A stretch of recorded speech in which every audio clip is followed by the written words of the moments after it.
देखो, आज का जो हमारा टॉपिक है वो है समायोजन। हमने इसके पहले की क्लास में तीनों फॉर्मेट के बारे में देख लिया है। मतलब ये है कि हमने आर्थिक चिट्ठा देखा कैसा बनता है, व्यापार खाता, लाभानी खाता, ये सारी चीजें हमने देख ली हैं। अब हमें ये समझना है कि समायोजन जो दिया होता है उसको सॉल्व कैसे करना होता है। जैसे कि अगर तुम लोगों ने कभी भी कोई भी वार्षिक हिसाब का सवाल देखा होगा तो उसके नीचे देखा होगा 1 2 3 4 ऐसे करके कुछ समायोजन दिए होते हैं। तो चलो ठीक है, समायोजन दिया तो है, अब उनको सॉल्व कैसे करना होता है वो समझना है। तो हम वन बाय वन स्टार्ट करते हैं। उससे पहले हम समझते हैं कि समायोजन एक्चुअली में होता क्या है। तो यहाँ पे देखो क्या लिखा हुआ है, समायोजन अर्थात धंधे के ऐसे आर्थिक व्यवहार जो हिसाबों में लिखना रह गया हो। ध्यान से समझना, ऐसे व्यवहार क्या हुआ हो जो हिसाबों में लिखना रह गया हो, या गलत लिखा गया हो, या बदलाव के लिए जरूरी हो। मतलब क्या है, क्या क्या चीजें बताया गया है। या तो तुम भाई लिखना ही छोड़ दियो, भूल गए हो, या तो गलत लिख दिया हो, या तो उसमें कुछ बदलाव करना जरूरी है, कम ज्यादा कर दिया है तो उसमें थोड़ा सा चेंज करना जरूरी है। तो ऐसे व्यवहार जो होते हैं उसको कहते हैं समायोजन। उसको क्या कहते हैं? समायोजन। ठीक है। अब थोड़ा यहाँ पे समझो, धंधे का सही और योग्य लाभ हानि और आर्थिक स्थिति जानने के लिए इन समायोजनों की हिसाबी असर दी जाती है। ठीक है, कि व्यवसाय का सही सही लाभ क्या है और हानि क्या है वो जानने के लिए, यानी आर्थिक स्थिति और लाभ हानि जानने के लिए, ठीक है, हमें क्या करना होता है, समायोजनों को भी सॉल्व करना होता है। क्योंकि मान लो अगर कोई एंट्री है जो तुम लिखना भूल गए हो, जैसे कि मान लो 5,000 का भाड़ा चुकाया। ठीक है, एक छोटा सा व्यवहार मैं लेके चलता हूँ। 5,000 का भाड़ा चुकाया, लिखना भूल गए हो। अब इसमें क्या होगा, जो तुम्हारा लाभ होगा वो क्या दिखेगा, ज्यादा दिखेगा, जबकि 5,000 और कम दिखना चाहिए, तो ऐसा हो जाता है। और इसी वजह से उसको क्या है, कम करना जरूरी, यानी सही सही लिखना जरूरी है। तो यहाँ पे देखो कुछ एग्जाम्पल भी दिया हुआ है। देखो यहाँ पे अगर ध्यान से देखोगे तो यहाँ पे दिखाई दे रहा है कि समायोजन के संदर्भ में नियम। अब नियम क्या है वो तुम्हें थोड़ा याद रखना है, समझना है। पहला क्या लिखा गया है, समायोजन की जितनी रकम से उधार असर दो उतनी ही रकम से जमा असर देनी चाहिए। एक चीज याद रखना, जब भी समायोजन सॉल्व करोगे तो एक एंट्री जो होगी वो उधार की होगी, तो एक एंट्री किसकी होगी, जमा की होगी। ये याद रखना, एक एंट्री उधार की होगी तो दूसरी एंट्री क्या होगी, जमा की होगी। और फिर एक याद रखना है कि उधार जमा असर के नियमों के अनुसार समायोजन की असर कहाँ लिखना में, व्यापार खाते पर, लाभानी खाते पर और पक्की तलपट में यानी कि आर्थिक चिट्ठा में देखने को मिलता है।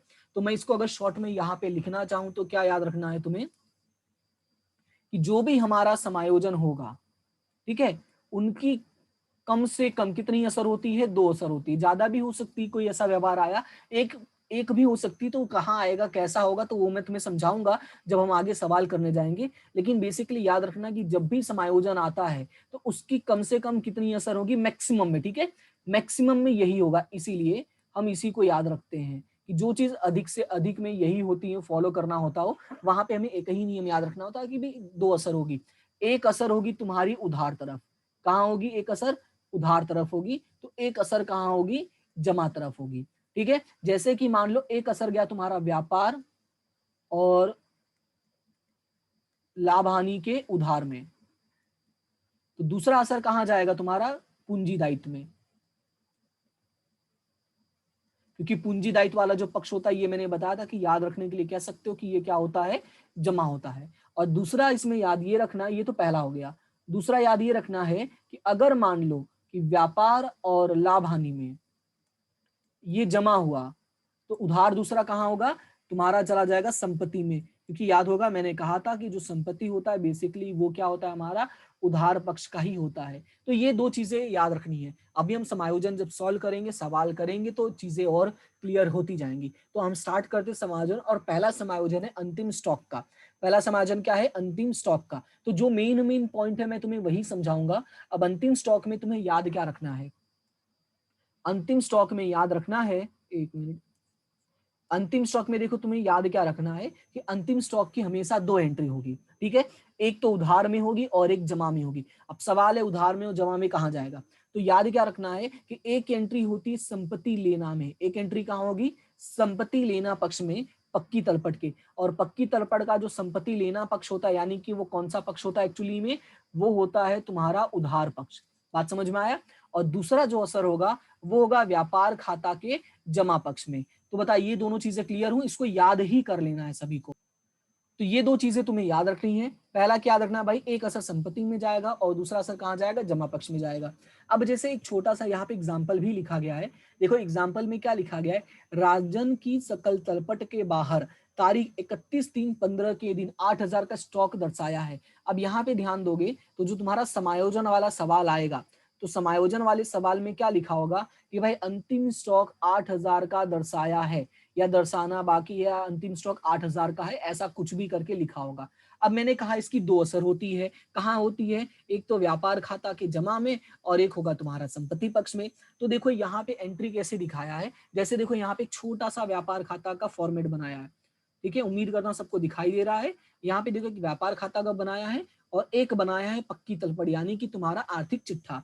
और देखो व्यापार खाता के जमा में देखो ये उधार होता है और ये जमा होता है। तो यहाँ पे देखोगे तो व्यापार खाता के जमा में यहाँ पे देखो लिखा हुआ है 8,000 रुपए, और दूसरा असर जो है वो लिखा हुआ है संपत्ति लेना पक्ष में। दूसरा असर कहाँ लिखा है, संपत्ति लेना पक्ष में, यहाँ पे नाम लिखा है अंतिम स्टॉक और रकम कितना लिखा हुआ है, 8,000 लिखा हुआ है। तो बताओ ये वाला पॉइंट समझ में आया। अब इसमें एक एक्स्ट्रा पॉइंट याद रखना है जो यहाँ लिखा नहीं है, वो मैं तुम्हें लिख देता हूँ, ठीक है। ये यहाँ पे नोट, कभी कभी देखो इसमें कैसा होता है कि तुम्हें अंतिम स्टॉक की दो रकम दी होगी, ठीक है, कभी कभी कैसा होगा, अंतिम स्टॉक की दो रकम दी होगी। जैसे याद होगा कल हमने एक सवाल किया था तो उसमें लिखा था, क्या लिखा था कि बाजार कीमत कुछ और है, मूल कीमत कुछ और है, ठीक है। जैसे उसमें लिखा था जो बाजार कीमत है वो 12,000 है और मूल कीमत जो है वो 10,000 है। तो कभी भी अगर सवाल में ऐसा आता है कि दो रकम दिया होगा तो तुम्हें याद क्या रखना है, इन दोनों में से, ठीक है, जो भी कम होगा, ठीक है, क्या होगा, जो भी कम होगा, जो कम होगा हमें वही लिखना होता है, ठीक है, जो कम होगा हमें वही लिखना होता है।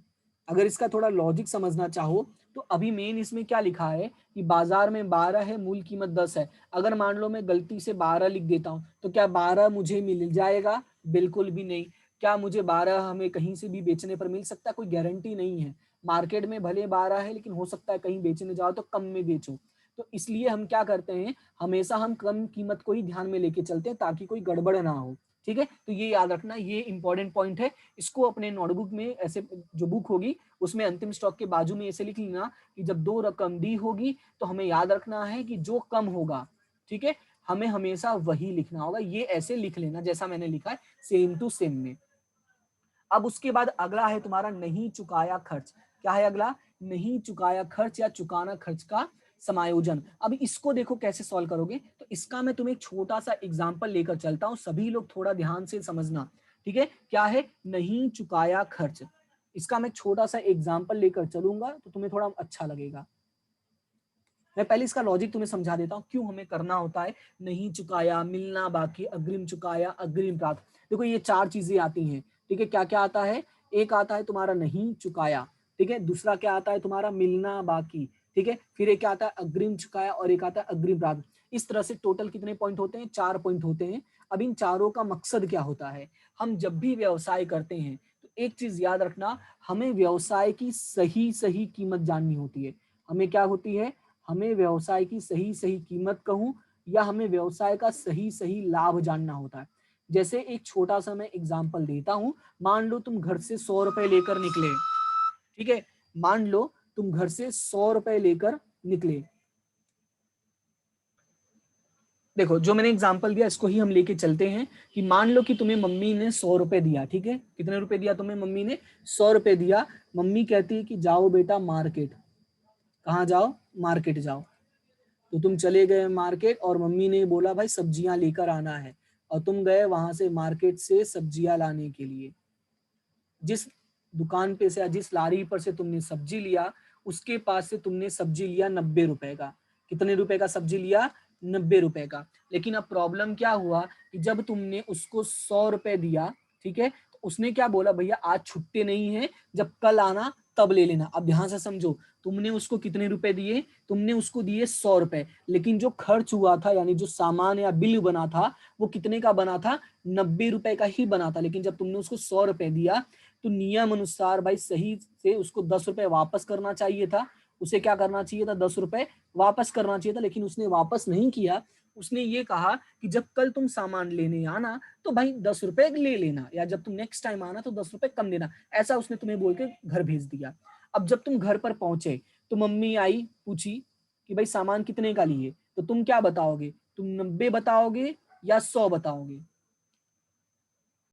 हाँ, अभी देखो, जैसा कि तुम लोगों ने कहा कि सर जब हम घर पे जाएंगे तो हम मम्मी को बताएंगे कि मम्मी 90 रुपए ही खर्च हुआ है, तो सीधी सी बात है मम्मी सवाल करेंगी। अब ये उनका फर्ज बनता है भाई, उन्होंने पैसे दिए हैं तो वो सवाल ये करेंगे कि बाकी के मेरे 10 रुपए कहाँ गए, तो नाश्ता तो नहीं कर लिया है, नाश्ता तो नहीं कर ली। तब तुम बताओगे नहीं मम्मी, ये जो आपने 100 रुपए दिया था उसमें से खर्च तो मैंने 90 रुपए ही किया है, तो बाकी का जो 10 रुपए है वो कहाँ गया। तो तुम बताओगे बाकी का 10 रुपए हमारा क्या कर लिया है, उसने जमा कर दिया है, मतलब जब मैं कल जाऊंगी या कल जाऊंगा तब मैं लेकर आ जाऊंगा। इसका मतलब ये हुआ कि व्यवसाय का जो असली खर्च, अब इसी को मैं व्यवसाय में कन्वर्ट कर देता हूँ, तो व्यवसाय का जो असली खर्च है वो हमारा कितना हुआ, ये पूरे व्यवहार में हमारा जो असली हुआ खर्च हुआ वो हुआ 90 रुपए। ठीक है, भले हमने 100 रुपए दिया है लेकिन हमारा जो खर्च हुआ है 90 रुपए हुआ है। अगर मैं व्यवसाय में 90 रुपए खर्च ना दिखा के अगर मैं 100 रुपए दिखाता हूं तो वो गलत नियम है। गलत क्यों है, क्योंकि कल जाऊंगा तो मैं कल वो पैसे तो मुझे मिल जाएंगे ना, या मैं कल जाऊंगा तो कुछ और सामान लेकर आऊंगा। बात समझ में आया। इसी वजह से हमें व्यवसाय में सही सही जानने के लिए कि सही सही लाभ कितना हुआ है, सही सही खर्च कितना हुआ, हम क्या करते हैं, हमारा सही सही खर्च दिखाते हैं, यानी जो एक्चुअल में हुआ है। और एक्चुअल में हमारा हुआ कितना है, 90 रुपए। तो बात समझ में आया ये। तो ये हमारा लॉजिक है। ये लॉजिक ये हमें एक्सप्लेन करता है भाई क्यों हमें अग्रिम चुकाया मिलना, बाकी अग्रिम प्राप्त और ये अग्रिम चुकाया, ऐसा मतलब जो भी है 4 पॉइंट है टोटल, हमें क्यों पढ़ना जरूरी है। तो हम एक एक करके पढ़ते हैं। लॉजिक मैंने तुम्हें समझा दिया, अब थोड़ा तुम्हें समझ में ज्यादा आएगा। सो पहला पॉइंट लिखा गया है नहीं चुकाया खर्च। इसको मैं एग्जाम्पल लेके समझाऊंगा जो तुम्हारे नॉर्मल जिंदगी का। ध्यान से सुनना, नहीं चुकाया खर्च या चुकाना शेष। ठीक है, इसको नहीं चुकाया या चुकाना शेष ही बोलते हैं। तो अब इसको ध्यान से समझो।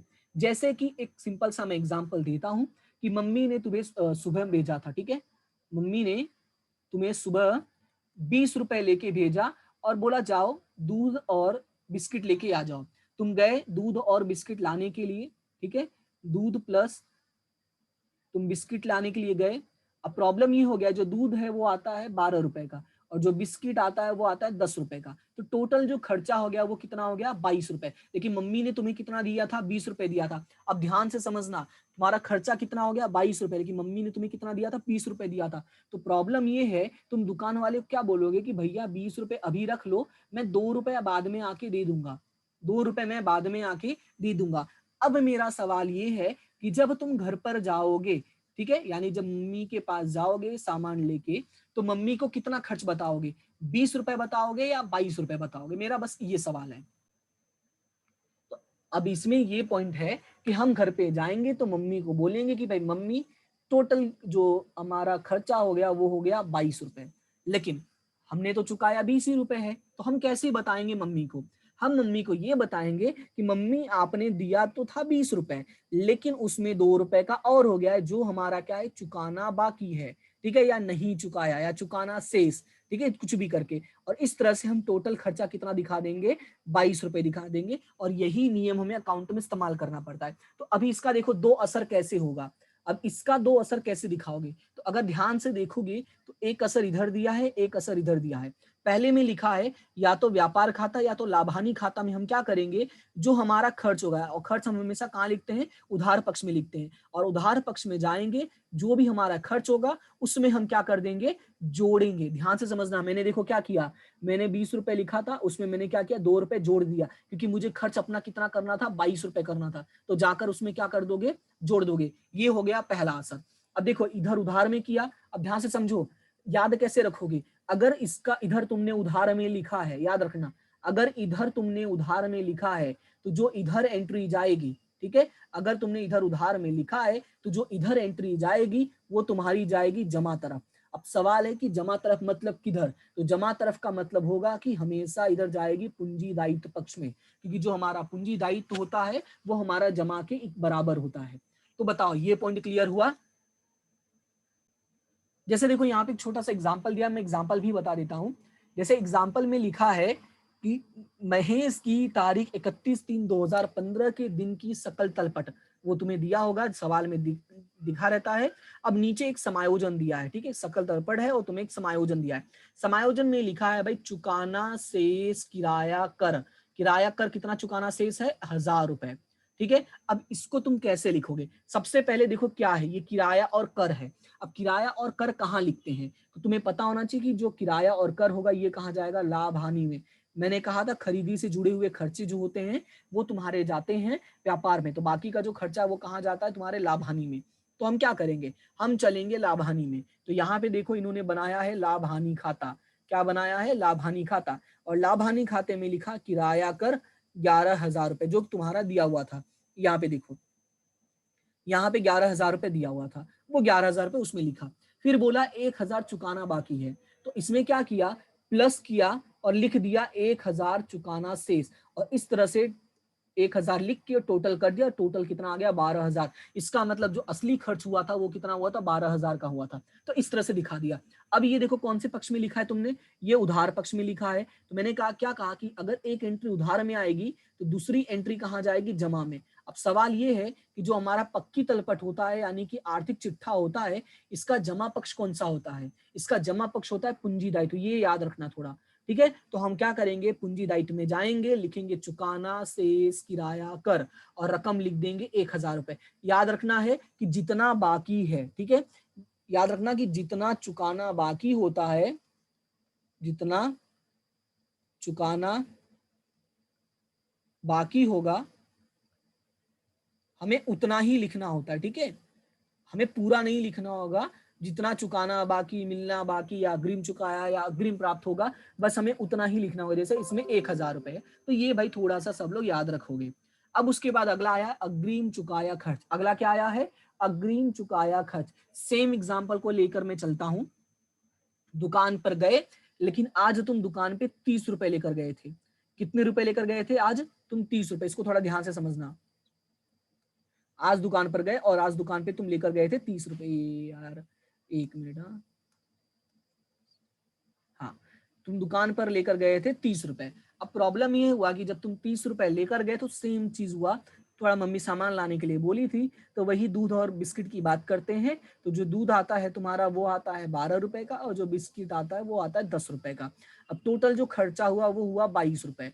लेकिन दुकान वाले को जब तुमने 30 रुपए दिया तो दुकान वाला बोला कि एक काम कर भाई, तू बाकी बाद में आके ले लेना। अब ध्यान से समझो, उसने क्या बोला कि बाकी के पैसे बाद में आके ले लेना। अब इसका मतलब ये हुआ कि हमारा जो खर्च हुआ था वो कितना हुआ था, 22 रुपए हुआ था, लेकिन तुमने दिया कितना, तुमने दे दिया उसको 30 रुपए। तो जो बीच का डिफरेंस है, डिफरेंस कितना है, 8 रुपए है, ये तुम्हारा क्या हो जाएगा, अग्रिम हो जाएगा, क्योंकि ये अभी खर्च हुआ ही नहीं है।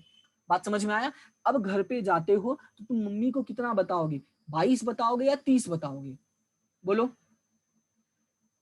जब हम घर जाएंगे तो मम्मी को खर्च के तौर पे हम कितना बताएंगे, 22 बताएंगे, ना कि 30 बताएंगे। लेकिन मम्मी फिर से सवाल करेगी मेरे बाकी पैसे किधर हैं। उनको डर लगेगा कहीं चोरी वोरी तो नहीं करना शुरू कर दिया या कुछ गलत काम तो नहीं शुरू कर दिया। तो मम्मी को हम समझाएंगे, मम्मी बात सही है कि आपने मुझे दिया था 30 रुपए। हम ऐसे दिखाएंगे कि मम्मी तुमने मुझे 30 रुपए दिया था, सही है, लेकिन उसमें से जो 8 रुपए है वो क्या है, अग्रिम चुकाया है। ध्यान से समझो, मम्मी आपने हमें 30 रुपए दिया था, पर उसमें से 30 रुपए में से 8 रुपए क्या है, अग्रिम चुकाया है। मतलब ये हुआ कि हमने खर्च कितना किया है, 22 रुपए किया है। अब ध्यान से समझो, अब इसका मतलब क्या हुआ।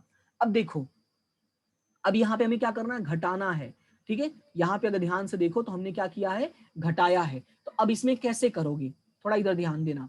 इसमें याद रखना है कि जब भी हम एंट्री करेंगे तो खर्च का, ये हमारा क्या है, हमारा ये खर्च ही है। और खर्च हमारा कहाँ जाता है, या तो व्यापार खाते में जाएगा या तो लाभ हानि खाते में जाएगा। तो वही याद रखना है, या तो व्यापार खाते में या तो लाभ हानि खाते में। अब कहाँ लिखोगे, व्यापार खाते के उधार पक्ष में से। याद रखना, उधार पक्ष में से हम क्या करेंगे, रकम को घटाएंगे। ध्यान से समझो, हम क्या करेंगे, रकम को घटाएंगे। और जो मैंने यहाँ पे तुम्हें करके दिखाया भी है, रकम घटाने का मतलब ये हुआ कि हम उल्टा असर दिखा रहे हैं। रकम घटाने का मतलब ये हुआ कि उल्टा असर दिखा रहे हैं। तो भले ये एंट्री उधार की है, लेकिन इसको माना जाएगा जमा का। क्यों जमा का माना जाएगा?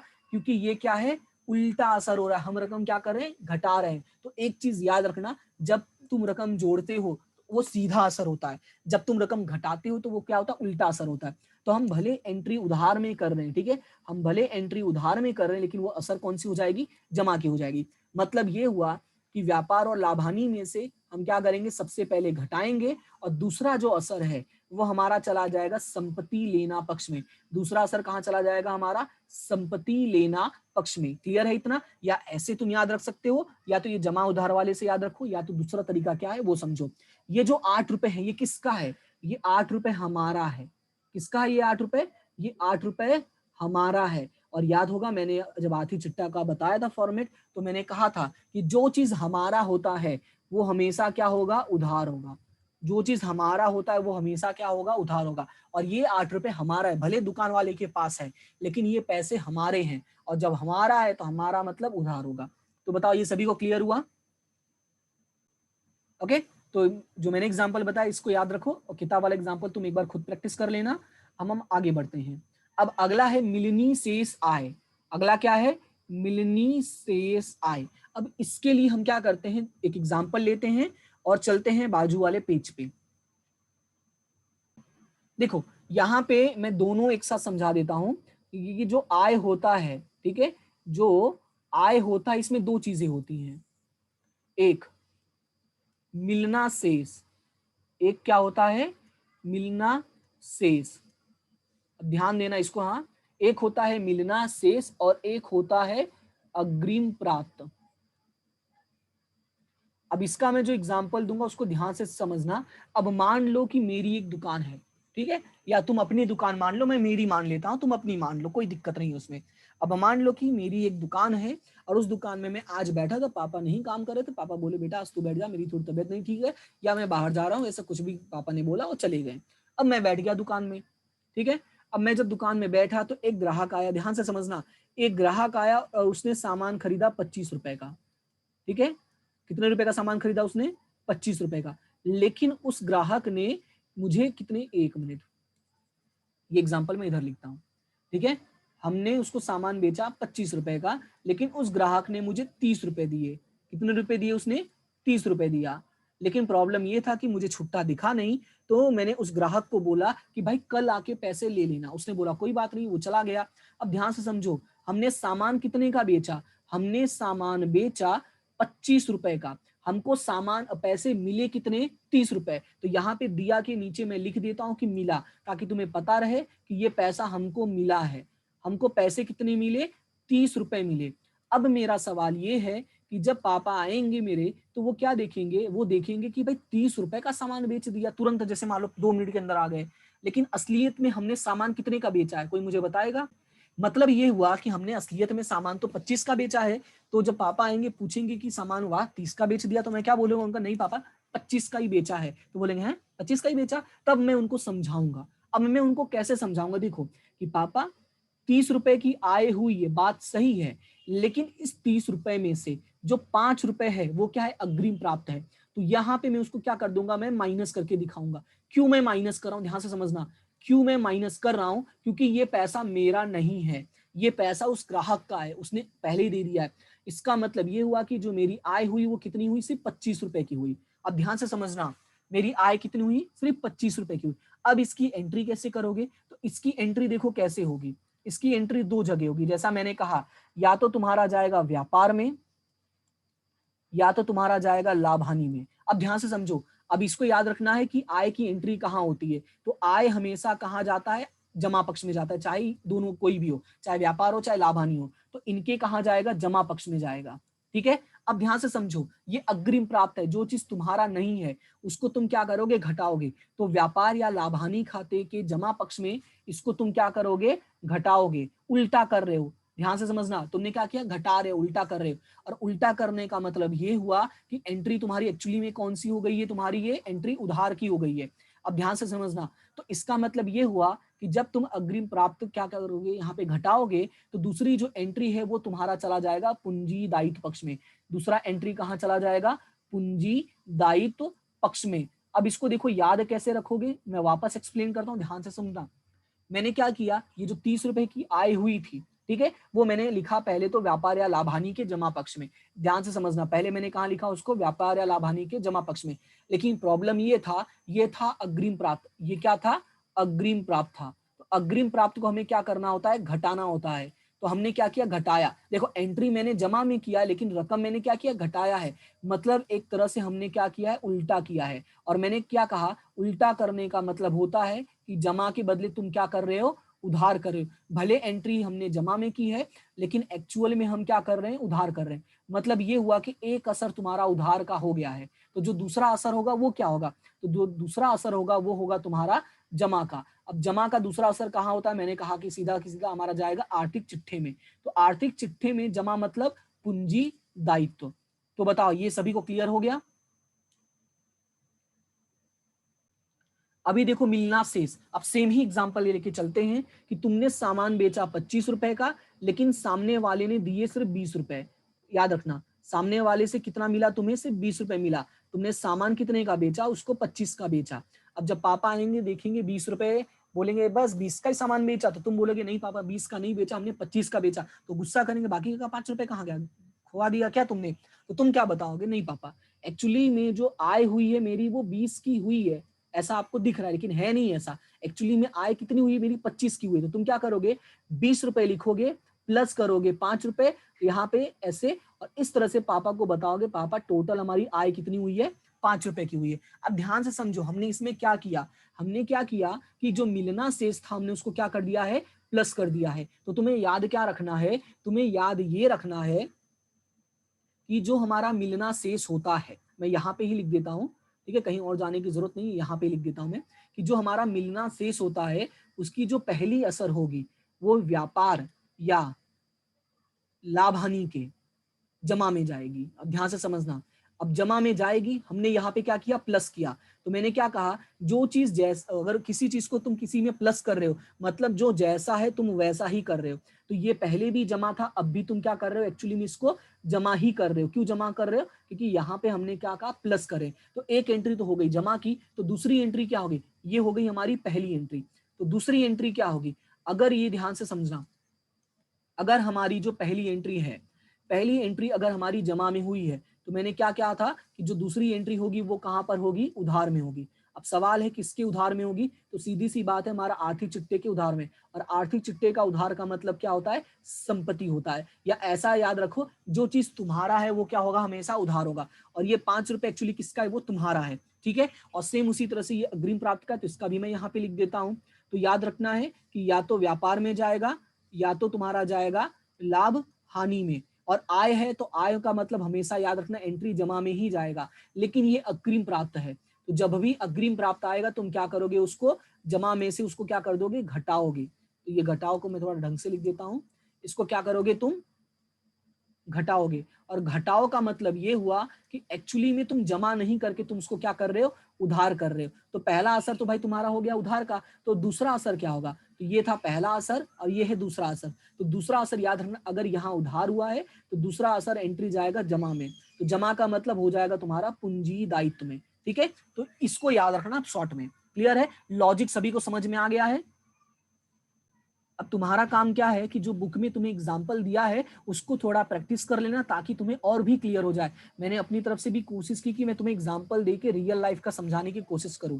ओके, अब तुम्हारा काम है कि इसको अच्छे से प्रैक्टिस कर लोगे। ओके, बाकी की जो पॉइंट्स है वो हम अपने नेक्स्ट क्लास में डिस्कस करेंगे। आज फिलहाल 4-5 पॉइंट ही रहने देते हैं। ओके, अगर कोई डाउट हो तो मुझे बता देना। क्लियर है इतना?